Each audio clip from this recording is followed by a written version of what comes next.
Boa noite. O Jornal da Record começa com a ação da polícia no combate às quadrilhas que roubam caixas eletrônicos. 10 homens de 3 quadrilhas diferentes foram presos e um detalhe chamou a atenção dos investigadores: a preferência por assaltos em cidades pequenas. Na fila do caixa eletrônico, ninguém percebe quem são os bandidos e quem são os clientes do banco. Todos esperam juntos pelo atendimento, até o momento em que um dos assaltantes tira de dentro da mochila uma metralhadora e abre fogo dentro da agência bancária. Outra câmera mostra o que aconteceu pouco antes. Um dos criminosos se aproxima da vigilante e tenta tomar a arma dela. A mulher reage e chega a disparar contra o assaltante, mas ela é morta por uma rajada de tiros da metralhadora do homem que estava do lado de fora. Toda a quadrilha conseguiu fugir da agência, que fica em Ribeirão Pires, no ABC Paulista. 3 homens foram presos, acusados de participação no crime. Na mesma operação, outros 2 também foram presos, mas por envolvimento em outro roubo. Segundo a polícia, eles fazem parte da quadrilha que invadiu esta agência. Em 4 minutos, os bandidos colocaram explosivos nos caixas eletrônicos e detonaram. Rapidamente, eles retornaram e recolheram as notas antes de fugir. O roubo foi há 2 semanas em Ribeirão Preto, interior paulista. A delegacia especializada em crime organizado já identificou quase todos os assaltantes envolvidos no roubo. São ladrões, têm passagem por roubo, já são conhecedores da delegacia de roubo a bancos. A maioria dos casos de roubo a banco e explosão de caixas eletrônicos registrados neste ano pela Polícia Paulista aconteceu fora da capital. A investigação aponta um novo mapa de ação dessas quadrilhas.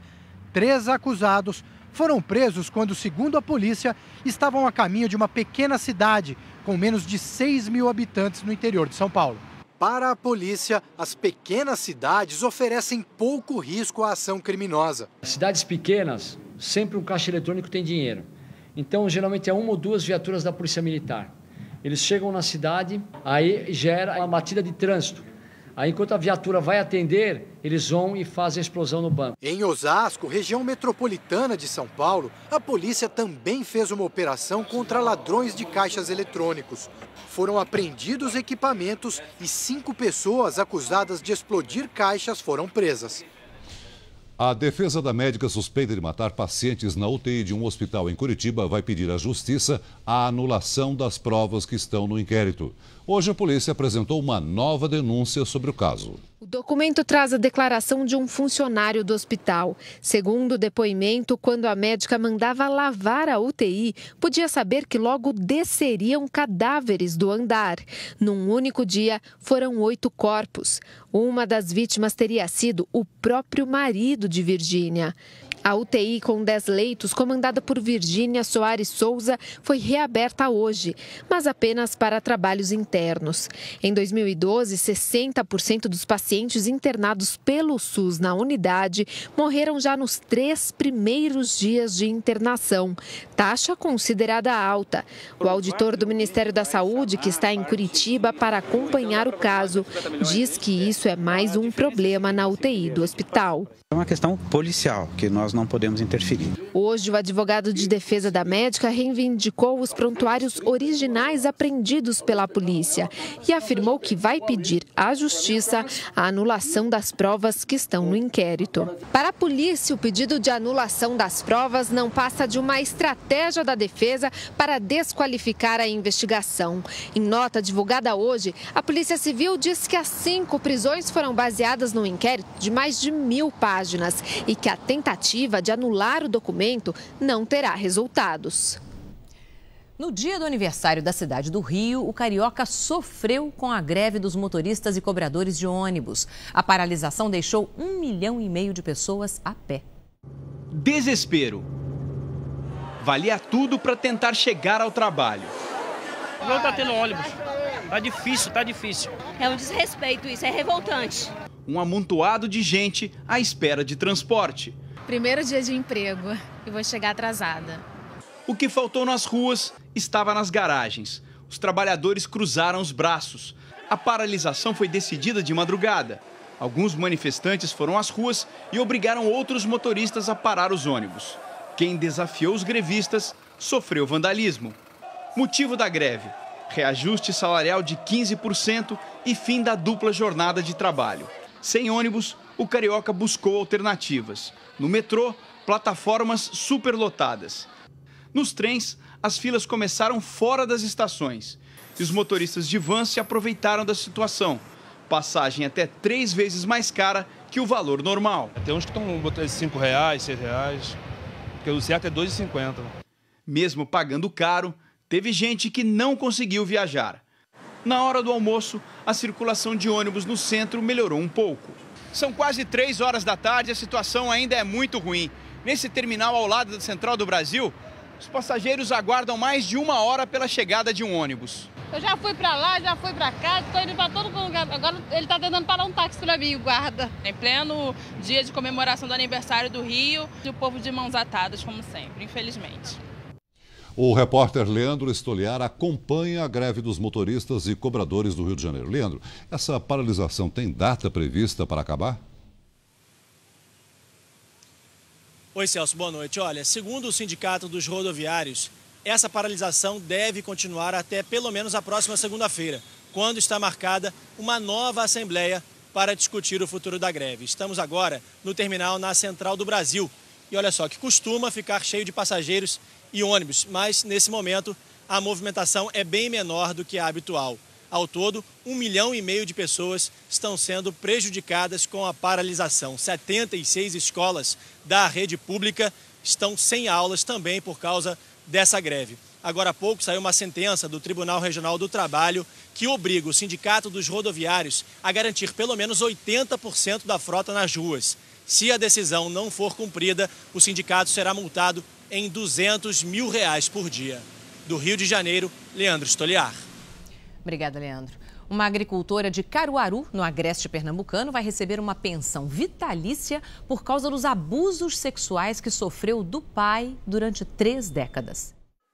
Aos 43 anos, Dona Severina ainda convive com os fantasmas do passado. Os abusos começaram quando ela tinha 9 anos, engravidou 12 vezes do próprio pai, teve 5 filhos. A vida da gente era viver dia a dia no Cabo da Enxada, não saía para festa, não saía.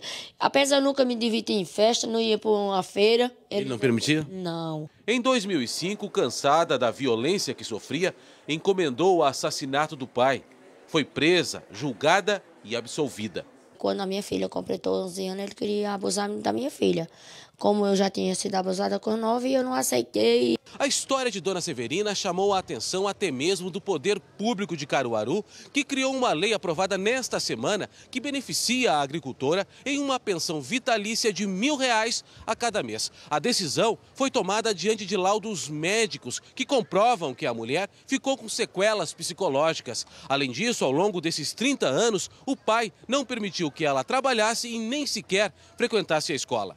Seria muito difícil para ela arranjar um emprego, uma remuneração. Então, tudo isso pesou. Para a Dona Severina, mais do que dinheiro, a pensão representa uma conquista moral. Vai aliviar um bocado de sofrimento que eu já passei, né? Eu sobressair, eu vou deixar o passado para trás, vou ver nova vida para frente. Um assalto com refém terminou em tiroteio e confusão em Belém. Bandidos tentavam assaltar uma casa quando foram surpreendidos pela polícia. Na fuga, 2 homens, um deles adolescente, fizeram o dono da casa refém. A negociação durou mais de 1 hora. Eles pediram coletes à prova de balas. E depois se entregaram. Os moradores que acompanhavam a negociação partiram para cima dos assaltantes.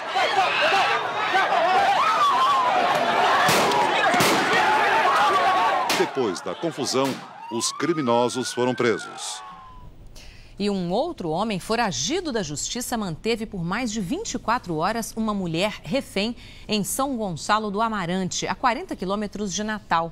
Durante todo o dia, a polícia negociou a rendição de Alexandro de Lima, de 29 anos. Parentes ajudaram na negociação. O homem é usuário de drogas e foragido da justiça. Ele manteve refém uma jovem também de 20 anos.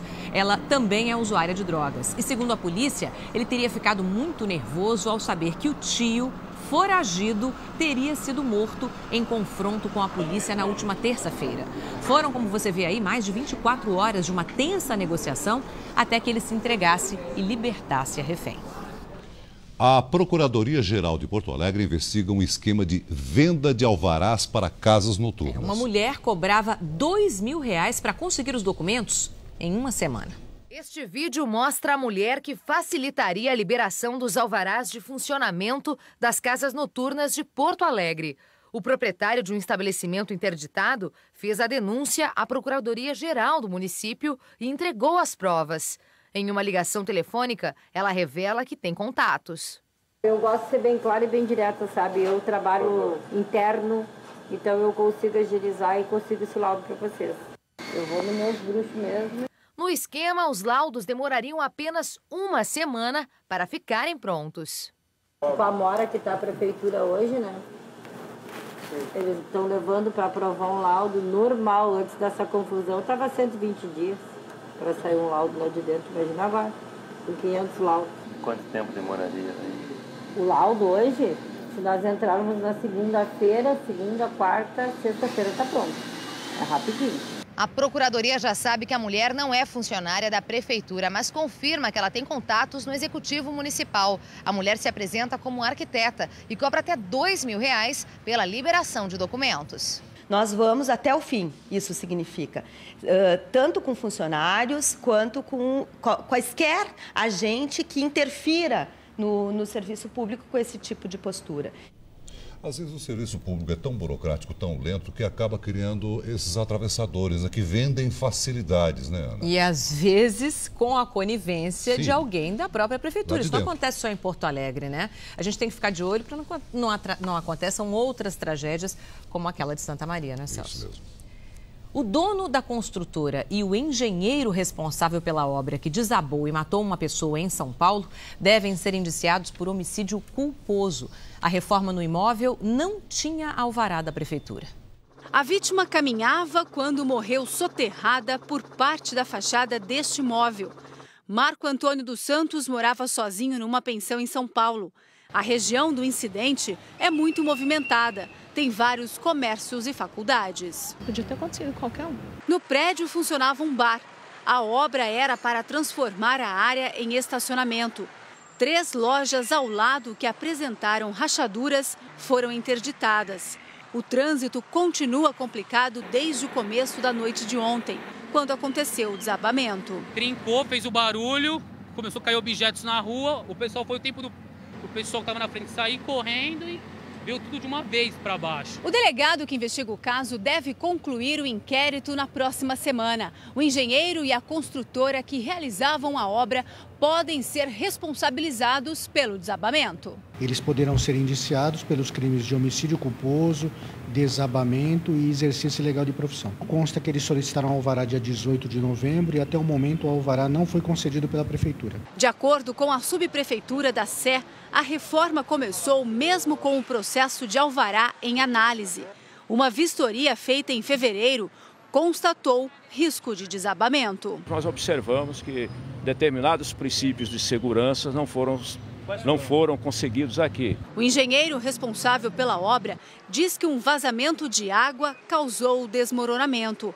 Mas quem trabalha na região conta que o perigo já existia. A gente até falava, isso aí vai cair por cima de alguém, isso aí vai cair por cima de alguém.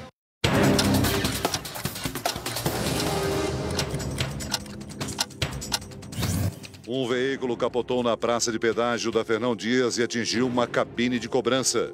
As 4 pessoas que estavam no carro e a funcionária da concessionária ficaram feridos. No Rio de Janeiro, 6 torcedores do Vasco da Gama foram presos.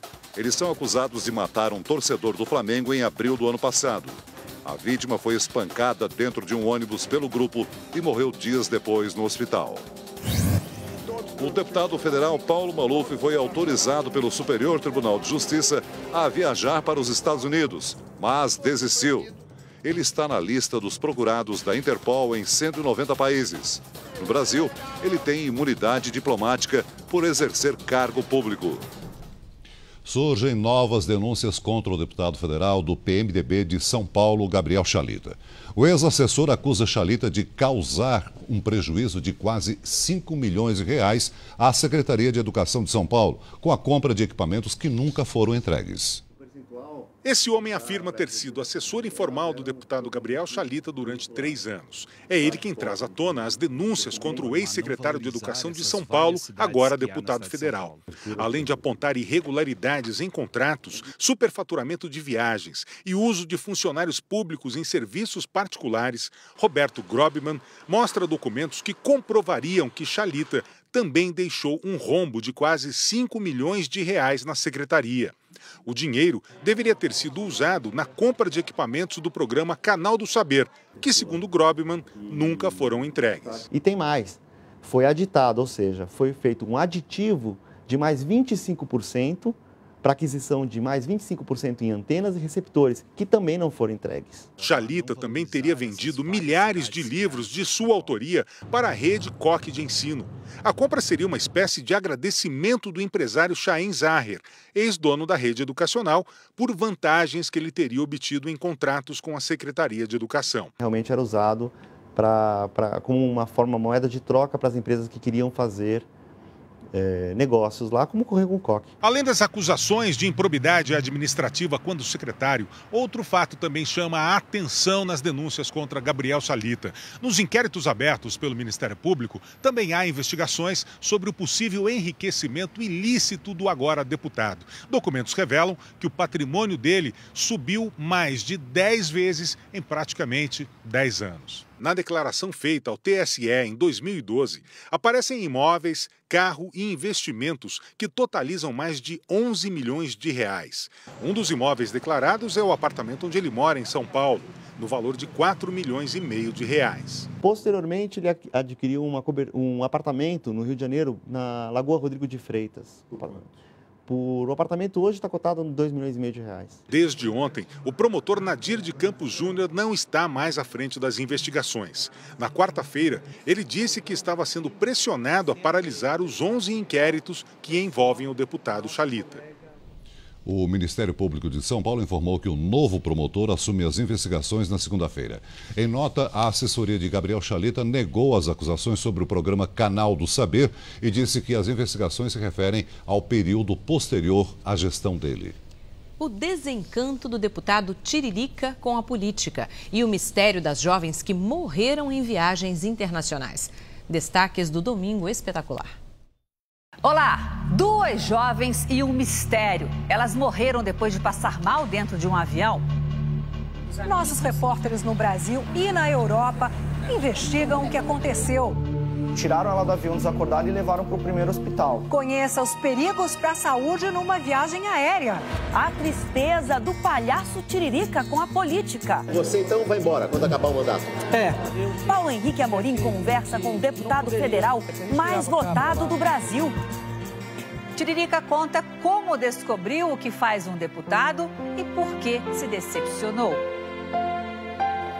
A Guerra dos Tigres. De um lado, o criador que ficou famoso por reproduzir a espécie em casa. Do outro, o Ibama, que quer castrar os animais. Saiba os motivos de cada um nessa briga. A volta dos super-humanos. Conheça o homem sem dor. Um brasileiro capaz de erguer uma cadeira usando só as orelhas. E o peruano, dono de uma força extrema. Você conhece alguém capaz de fazer isso? É no Domingo Espetacular, depois do programa do Gugu. A gente se vê. A decisão de uma escola provocou polêmica em Belo Horizonte. Os diretores decidiram separar com um muro e grades alunos com deficiência dos outros estudantes. A escola especializada para adolescentes e jovens com deficiência funciona aqui há 21 anos. Mas desde 2008, o espaço passou a ser ocupado também por crianças do ensino regular de outra escola municipal. Os alunos conviviam no mesmo ambiente, mas uma decisão recente das diretorias das duas escolas incomodou muitos pais de alunos com deficiência. É que foi aprovada uma proposta de divisão do prédio para atender às instituições. Muros e grades vão separar alunos especiais dos que não têm deficiência. As imagens feitas por uma mãe mostram que as obras já começaram. Muitos pais de alunos discordam da decisão. Eles criaram uma linha imaginária enquanto não coloca a grade. Só que os meninos do ensino especial não entendem isso. A gente já tem humilhação no dia a dia, agora colocar uma grade para fechar nossos filhos e deixar como um bicho na escola, isso é errado. Neste documento, a direção da escola especializada informa que não foi considerado o número de alunos cadeirantes, que necessitam de espaço para circulação.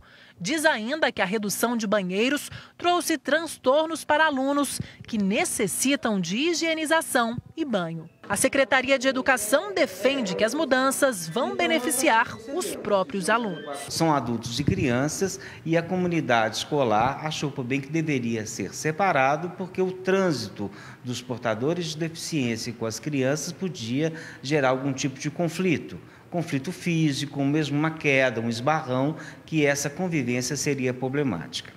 Conflito psicológico vão ter essas crianças separadas das outras numa escola pública.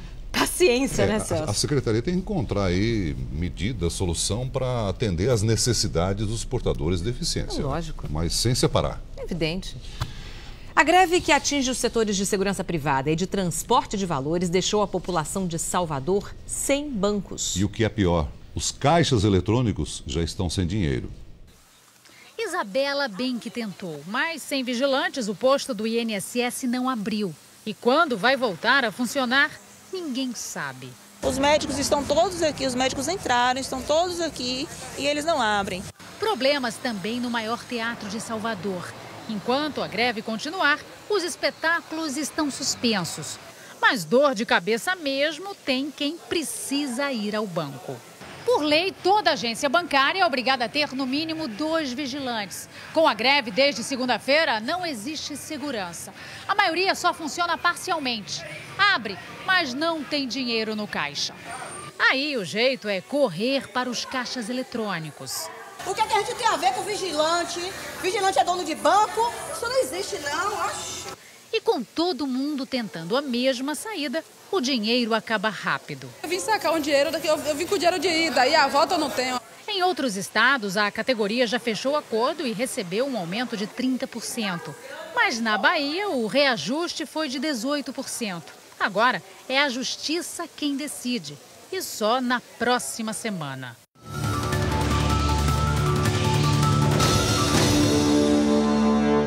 Duas mulheres entram numa loja de Vitória da Conquista, na Bahia, para furtar estojos de maquiagens. Elas pegam os produtos e escondem por baixo das saias. A ação é rápida. Uma delas desconfia de que está sendo observada pelo funcionário da loja e devolve o objeto. A outra sai tranquilamente com os estojos de maquiagens. As mulheres conseguem fugir e até agora não foram identificadas pela polícia. Um trecho da BR-316, rodovia que corta o Pará, já foi considerado o mais perigoso do Brasil. O Departamento de Transportes fez reformas e instalou radares. Pois agora, um outro problema. A redução da velocidade na estrada está provocando enormes engarrafamentos na região.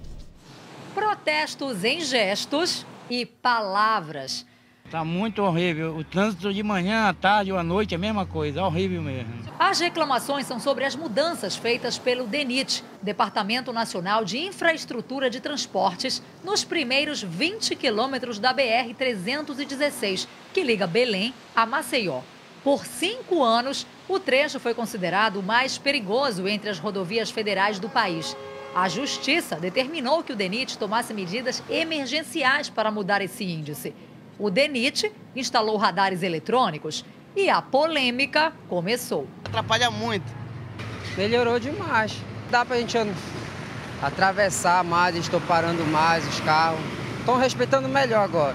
Essa lombada eletrônica fica na frente de uma faixa de pedestres. A velocidade permitida aqui é de 40 km por hora.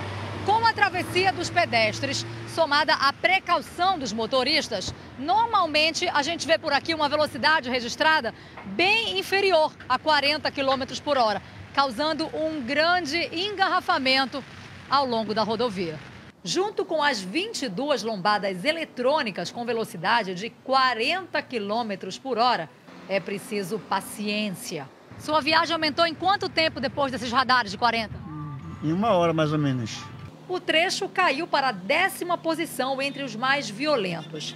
Mas o DENIT tem agora 30 dias para apresentar um estudo que não comprometa o tráfego, a pedido do Ministério Público Federal. Por que você fez a ultrapassagem pelo acostamento? Porque nós tínhamos hora para chegar lá, a gente chegava muito tarde do trabalho. Começou hoje a entrega das declarações do Imposto de Renda 2013 e teve gente que não quis perder nem um segundo. Confira as novidades para este ano.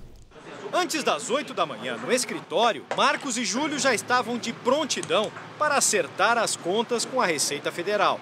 Bom, o desafio nosso era quem conseguia entregar antes. A história é a seguinte, eu queria quebrar um recorde meu do ano passado. Mas Júlio foi mais rápido. Esse ano eu vim estimulado a bater isso aí e consegui cravar as 8 horas em ponto. O horário cravado está no recibo. Já Marcos, mais demorado, enviou a declaração 4 segundos depois. O bom da história é a gente conseguir entregar. A gente consegue entregar isso aí e receber no primeiro lote. Quem já tem a garantia de receber a restituição no primeiro lote são os contribuintes com mais de 60 anos. A principal novidade do imposto de renda este ano é que a Receita Federal decidiu estender essa prioridade também a pessoas com alguns tipos de doenças graves. A solicitação agora é feita na própria declaração, que tem a lista de doenças. Vale o mesmo em casos de deficiência física ou mental. A expectativa este ano é de que sejam entregues 26 milhões de declarações. O principal erro é de pessoas que omitem algum rendimento tributável. Por exemplo, o dependente teve um rendimento, ele coloca o dependente na declaração, lança as despesas médicas e de instrução com o dependente, mas não lança o rendimento do dependente. Sem erros, quem tem direito à restituição já pode fazer planos. A gente já sabe quando vai gastar e onde vai gastar. E no portal R7, tire suas dúvidas sobre o imposto de renda. Acesse r7.com. Os cardeais que vão eleger o novo líder da Igreja Católica foram oficialmente convocados para a primeira reunião. O encontro, na segunda-feira, deve discutir o perfil do próximo Papa e quando terá início o conclave. A mais famosa janela do Vaticano amanheceu fechada nesta sexta-feira. Até a escolha do novo pontífice, o apartamento papal ficará lacrado. Longe dali, no primeiro dia fora da liderança da igreja, Bento XVI passeou pelo castelo de Gandolfo e, segundo o porta-voz do Vaticano, também comandou uma celebração na capela da residência de verão. Um dia tranquilo para o Papa Emérito e de expectativa para os fiéis sobre quem irá sucedê-lo. A maioria dos cardeais aqui da Europa já viajou para o Vaticano, mas oficialmente não há uma data definida para o início do conclave. Na segunda-feira, eles se reúnem e só a partir desse encontro será possível anunciar o dia em que começa a eleição do novo Papa. Nessa primeira reunião devem ser discutidos problemas da igreja, como a reforma da instituição, o vazamento de documentos sigilosos do Papa e crimes de pedofilia envolvendo padres católicos. Também deve começar a ser definido o perfil do líder que vai substituir Bento XVI. E fracassa a última tentativa de um acordo. Os Estados Unidos terão que cortar 85 bilhões de dólares do orçamento público. Os cortes vão atingir os gastos com a defesa e os programas sociais. Depois de uma reunião com os líderes do Congresso, o presidente Barack Obama disse que a medida vai prejudicar o crescimento da economia americana. Uma menina de 7 anos foi estuprada numa escola pública na Índia. Uma multidão protestou em frente ao hospital onde a criança está internada. A polícia já começou a ouvir professores e guardas do colégio para tentar identificar o autor do crime. Na Rússia, os pais de uma menina de 8 anos a filmaram dirigindo numa estrada coberta de neve. O carro atingiu 100 km por hora e quando a criança parou, ela retirou o galão que ajudava a alcançar os pedais. Com a divulgação do vídeo, os pais serão investigados. O soldado que enviou documentos secretos ao site Wikileaks disse que queria mostrar a atuação dos militares americanos e provocar um debate. Helicópteros americanos sobrevoam um grupo de homens no Iraque. 2 deles, jornalistas, carregam câmeras. Mas para os pilotos, eles estão armados e são atacados. Os pilotos acham graça quando um tanque passa por cima de um dos corpos. E reagem ao saber que havia crianças na van também atingida. Quem manda trazer criança para a guerra? Os comentários aprofundaram a crise de consciência do soldado Bradley Manning. Ele deu as imagens gravadas em 2007 ao site Wikileaks e também divulgou através do site a maior coleção de documentos sobre as guerras do Iraque e do Afeganistão, já tornada pública. Manning está preso há quase 3 anos, boa parte do tempo em uma solitária. Agora, na corte marcial, ele confessou pela primeira vez ter dado os documentos ao Wikileaks e admitiu culpa por 10 das acusações mais leves que pesam contra ele, mas negou ter ajudado o inimigo. Michael Hartner, advogado do Wikileaks, acompanhou a audiência, que não pode ser gravada. O que vi, disse ele, foi um jovem muito digno, que tem razões políticas para fazer o que fez e acha que os Estados Unidos não deveriam matar tanta gente. O julgamento de Manning começa em junho. 2 passageiras de um ônibus na Polônia salvaram a vida de outras 18 pessoas depois que o motorista desmaiou com o veículo em movimento. O motorista dirigia o ônibus quando de repente passou mal e caiu desmaiado. Rapidamente, 2 passageiras assumiram o volante do veículo ainda em movimento. Desgovernado e em alta velocidade, o ônibus cruzou a avenida na contramão, bateu num poste e por pouco não atingiu outros carros. O coletivo só foi parar 500 metros depois, quando o motorista recuperou a consciência. Ele passa bem, ninguém se feriu. A economia brasileira cresceu muito pouco no ano passado, apenas 0,9%. Mas, apesar do resultado ruim, os sinais para esse ano são mais animadores. Os números anunciados pelo IBGE eram previstos pelo mercado, mas foram uma ducha de água gelada no governo, que adotou medidas para estimular a economia, inclusive com cortes de impostos e redução de encargos trabalhistas. Apesar disso, o PIB de 2012, que é a soma de toda a riqueza produzida no Brasil, foi o menor desde 2009, 0,9%. O resultado deixa o Brasil no fim da fila, atrás da maioria dos emergentes. A China cresceu 7,8%, a Indonésia 6,7%, a Rússia 3,4%. Aqui, o PIB de menos de 1% foi construído com queda na agropecuária e na indústria. Só o setor de serviços cresceu com o apoio do consumo interno. O desempenho do Brasil acabou ficando mais próximo ao dos países europeus, que estão mergulhados na crise. Mesmo assim, o ministro da Fazenda insiste que os brasileiros não sentiram o impacto da estagnação econômica que praticamente paralisa a Europa. Foi um ano de PIB mais fraco, abaixo das nossas expectativas, porém numa trajetória positiva, e essa aceleração está continuando em 2013. O governo espera para 2013 um crescimento de 3% a 4%. PIBinho, pequenininho, mas a inflação nem tanto. Os preços da feira sobem e engordam a inflação nesse começo de ano. No Sudeste, o problema é que tem muita chuva. Já no Nordeste é a seca, que já dura mais de um ano em muitas cidades. O feirante capricha na propaganda. Saladão aí, legumes aí, vamos, pega que é baratinho aí, oi. Mas antes de encher as sacolas, o consumidor pesquisa de banca em banca e precisa tomar cuidado mesmo. As verduras estão muito caras, né? E não estão muito boas. O que o consumidor sente no bolso é o efeito das chuvas na região Sudeste. Com queda na produção, tem alimento que desde dezembro já ficou 60% mais caro.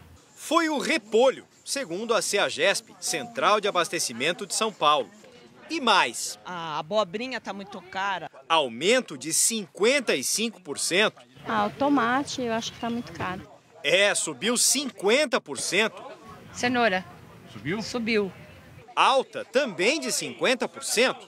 O alívio é que os preços turbinados pela chuva começam a recuar. Durante todo o mês de março, a expectativa já é de queda, mas o retorno aos patamares habituais somente no final de março. Até lá, pelo menos dá para aproveitar a grande oferta que segurou os preços da banana, da laranja, do mamão.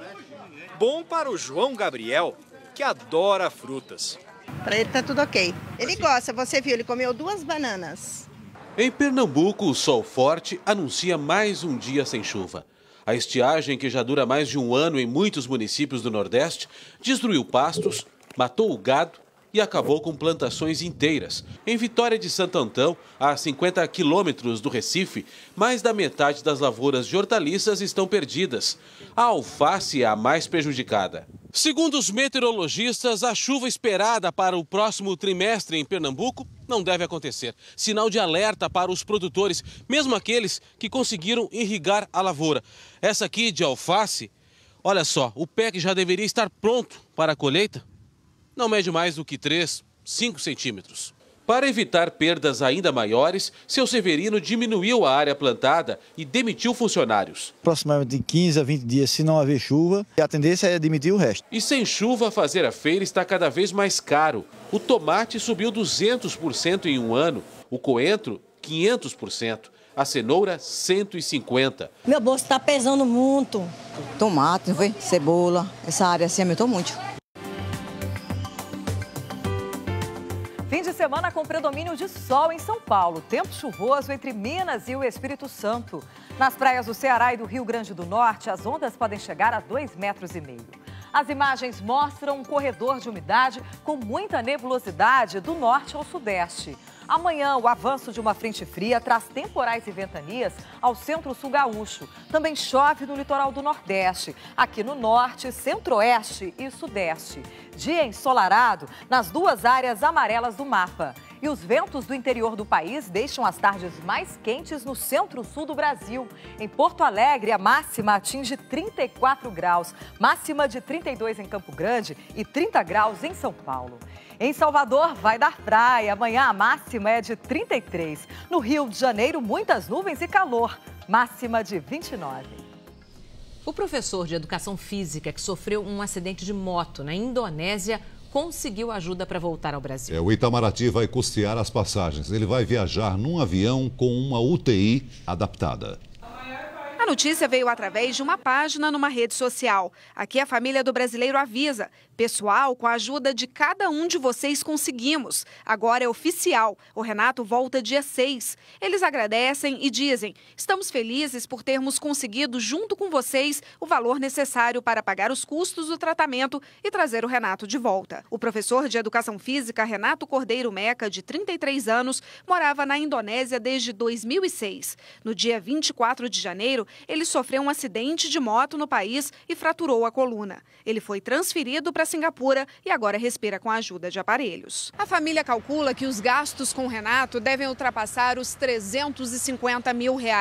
O Itamaraty informou que vai custear as passagens aéreas de Singapura para São Paulo, que vão dar R$126 mil. O rapaz deve voltar ao Brasil num voo comercial que será adaptado com uma UTI. Segundo o Itamaraty, a ajuda foi dada ao brasileiro porque a família alegou que não tinha recursos para trazê-lo de volta. A mãe de Renato agora torce para que a viagem corra bem. O médico está supondo que, pelas condições físicas dele de hoje, se continuar tudo bem do jeito que ele está hoje, dia 7 ele vai estar aqui.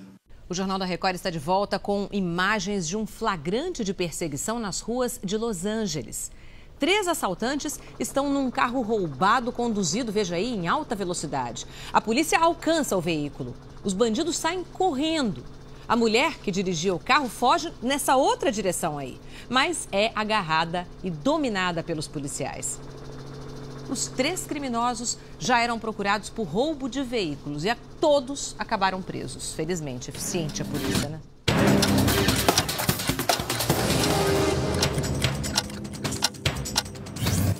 A polícia prende o gerente do tráfico de uma facção criminosa em São Paulo. Ele recebia cartas de traficantes presos com orientação sobre o preparo de drogas e pagamento de propina a policiais. Com o suspeito, foram apreendidos crack, cocaína, lança-perfume e uma balança de precisão. Em São Pedro, interior de São Paulo, a polícia encontrou mais de 50 pés de maconha plantados no quintal de 2 casas. 3 pessoas foram presas. Em Belo Horizonte, uma mulher morreu depois que o carro em que ela estava atingiu um poste. O namorado dela não tinha carteira de habilitação e confessou ter bebido antes de dirigir. Ele está internado em estado grave. Em Brasília, uma mulher foi assassinada dentro de um shopping. Ela foi esfaqueada pelo ex-marido, que foi preso em flagrante. Para os bombeiros, um dia nunca é igual ao outro. Na última reportagem da série Heróis em Ação, cenas reais da bravura de homens treinados para qualquer emergência. O repórter Hernani Alves acompanhou a tentativa desesperada de salvar um homem baleado, a busca por um menino desaparecido numa lagoa e a luta para combater um incêndio que ameaçava vários prédios.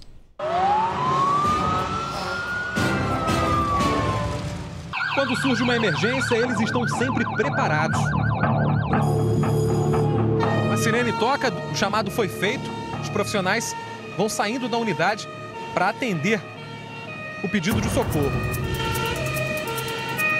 A gente está chegando agora na praça principal do bairro de Irajá, na zona norte do Rio de Janeiro. Um policial militar foi baleado durante uma tentativa de assalto perto daqui. A vítima foi trazida naquela ambulância para este campo de futebol.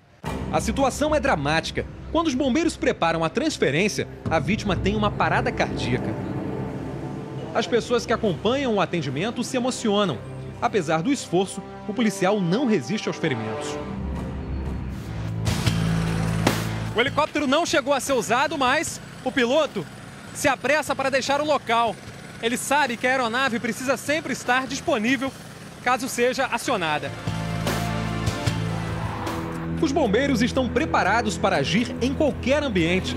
Estes homens entram em ação quando o perigo está na água. A equipe procura pelo corpo de um menino de 9 anos nesta área da Barra da Tijuca, zona oeste do Rio. Bastou amanhecer para os bombeiros voltarem à lagoa. Eles retomam agora o trabalho de buscas pelo corpo do menino. A gente está entrando no bote para acompanhar de perto a atividade. Uma brincadeira provocou a tragédia. Havia 7 garotos em cima da ponte jogando pedras nos ônibus que passavam. Aí desceu os 7 correndo pra cá, ficou aqui. Aí o motorista e o cobrador veio um de cada lado. Aí pegou o mais velho. Aí 2 pulou na água. A mãe da vítima chega para acompanhar as buscas.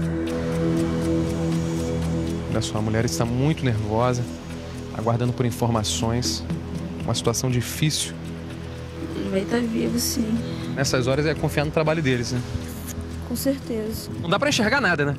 Não tem visibilidade nenhuma. Só pode ver aqui na superfície, a água é bem escura. Quanto mais fundo, pior a visibilidade. Depois de cerca de 15 horas de buscas, o corpo foi encontrado. A gente acompanha agora uma equipe chamada para resgatar um homem perdido na mata. A vítima veio fazer uma caminhada aqui na floresta da Tijuca e não encontrou mais o caminho de volta. Os bombeiros se apressam.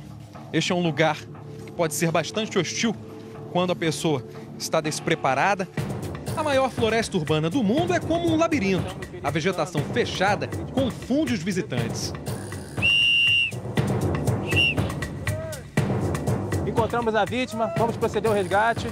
Na verdade, nós estamos participando de um exercício. Hoje foi apenas uma simulação, mas é dessa maneira que os bombeiros treinam para agir quando o perigo é real. A cada dia um novo desafio. Sinal de alerta no centro do Rio. Uma coluna de fumaça se destaca no céu. 7 quartéis do Corpo de Bombeiros são chamados para combater um incêndio num sobrado. O fogo consome o casarão e ameaça as construções ao redor.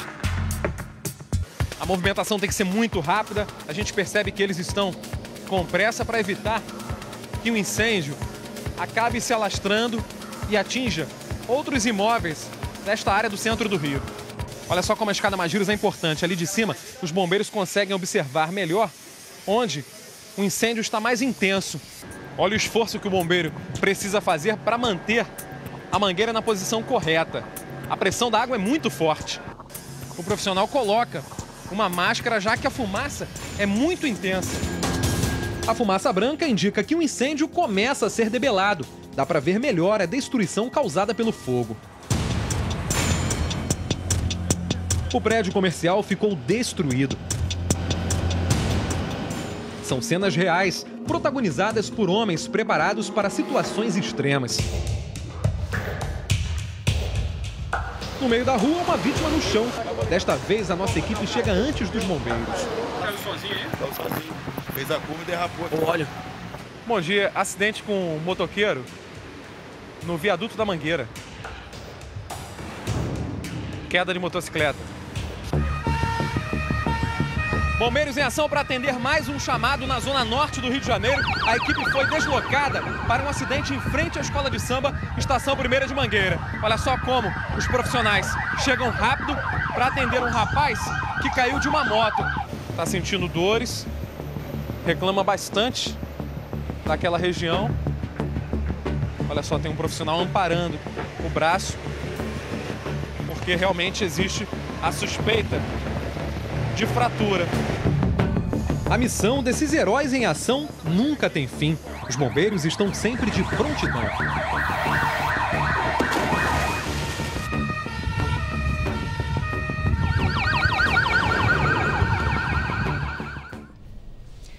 Você já ouviu falar de Harlem Shake? Uma dança muito esquisita que virou mania na internet?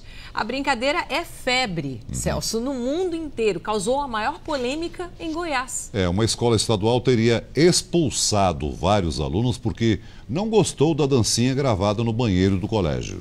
Adolescentes fora da escola, mães inconformadas. O meu menino, ele tem boa companhia.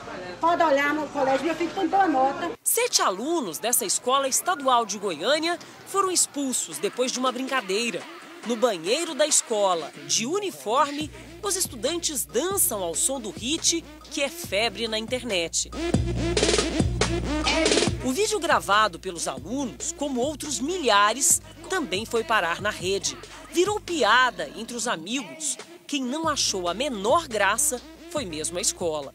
Falou que foi difamando o nome do colégio, que a gente difamou o nome do colégio, mas foi só uma dança. Mesmo assim, a direção informou que os alunos não foram expulsos. As famílias é que teriam pedido a transferência deles. Os pais têm outra versão. Vocês assinam agora, ou os filhos de vocês vão para a delegacia e vai ser pior. Os alunos dizem que tudo não passou de uma brincadeira, mas que pela ousadia teriam sido até mesmo ameaçados com mensagens no celular. A folia exibida no vídeo virou um pesadelo. Esse tipo de vídeo aí está longe de ser uma exclusividade dos estudantes goianos. Pelo contrário, a dança conhecida como Harlem Shake é repetida no mundo inteiro por anônimos, por famosos. Até agora, já foram feitas mais de 40 mil versões para a música e quase 200 milhões de pessoas já assistiram aos vídeos. Primeiro, um rapaz de capacete começa a dançar. Em seguida, o ritmo frenético contagia vários mascarados que se remexem sem controle. Uma mania virtual que se espalhou pelo planeta. Foi copiada por soldados do exército norueguês e da marinha americana. Subiu até as nuvens. Durante um voo doméstico nos Estados Unidos, um estudante da faculdade do Colorado começa a brincadeira. Todos os passageiros entram na dança. Quem não gostou nada do remeleixo coletivo foram as autoridades americanas, que vão investigar se tanta agitação e frenesi não colocaram o voo em risco. A Secretaria de Educação de Goiás afirma que os alunos não foram expulsos e explica que o diretor registrou ocorrência policial porque houve participação de menores no vídeo. Que dancinha. Olha, todo mundo sabe que o Rio de Janeiro é cercado de cartões postais, mas existem belezas naturais que até os próprios cariocas não conhecem. No dia em que a cidade comemora 448 anos, o Jornal da Record revela alguns desses lugares secretos.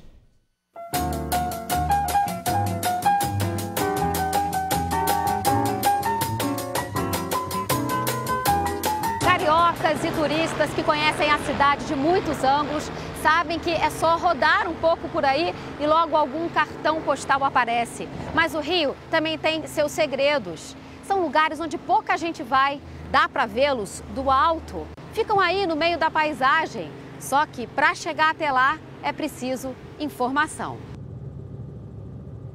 As ilhas, que ficam em frente à praia de Ipanema, podem receber visita.